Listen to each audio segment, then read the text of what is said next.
আমার বাড়ির খুব সামনে হাওড়া ঘোষপাড়ায় ১২৭ বছরের ঐতিহ্যবাহী এই রাজ উৎসব কিন্তু প্রতি বছর পালন হয় এখানে।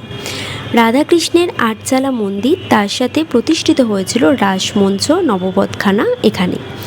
এই রাধাকৃষ্ণের প্রাঙ্গণে প্রতি বছর অনুষ্ঠিত হয় রাজ উৎসব। তার সাথে এখানের বিশেষ আকর্ষণ হলো মঞ্চ তৈরি করে পুতুল নাচ, যেটা দেখলেই শৈশবের দিনগুলোর কথা খুব মনে পড়ে যায়। দক্ষিণ চব্বিশ পরগনা জেলার পুতুল নাচের এই শিল্পীরা ১৮৯৭ সাল থেকে আজও কিন্তু বংশ পরম্পরায় এখানে আসেন এবং উপস্থাপন করেন কৃষ্ণলীলা সহ নানা পালা। রাসের মূল এই অনুষ্ঠানটা কিন্তু এখানে ৪ দিন ধরে হয়। মন্দির প্রাঙ্গণে একদিকে রয়েছে একটা সুদৃশ্য রাসমঞ্চ। দেবতাকে মন্দির থেকে এনে এই রাসমঞ্চে বসানোর পর থেকেই কিন্তু রাসের মূল অনুষ্ঠান শুরু হয়, অর্থাৎ পুতুল নাচ। সমস্ত চত্বর কিন্তু সাজানো হয় রামায়ণ আর শ্রীকৃষ্ণের মূর্তি দিয়ে।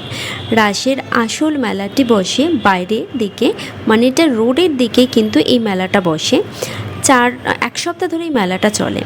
রাস্তায় বসানো মানে বংশ পরম্পরায় ব্যবসায়ীরা এখানে আসেন পসরা নিয়ে। জিলিপি, বাদাম ভাজা থেকে শুরু করে মাটির মূর্তি, সাংসারিক প্রয়োজনীয় জিনিসপত্র, খেলনা বাটি, ছোটোবেলায় যেগুলো নিয়ে আমরা খেলতাম, সবই কিন্তু এখানে বিক্রি হয়।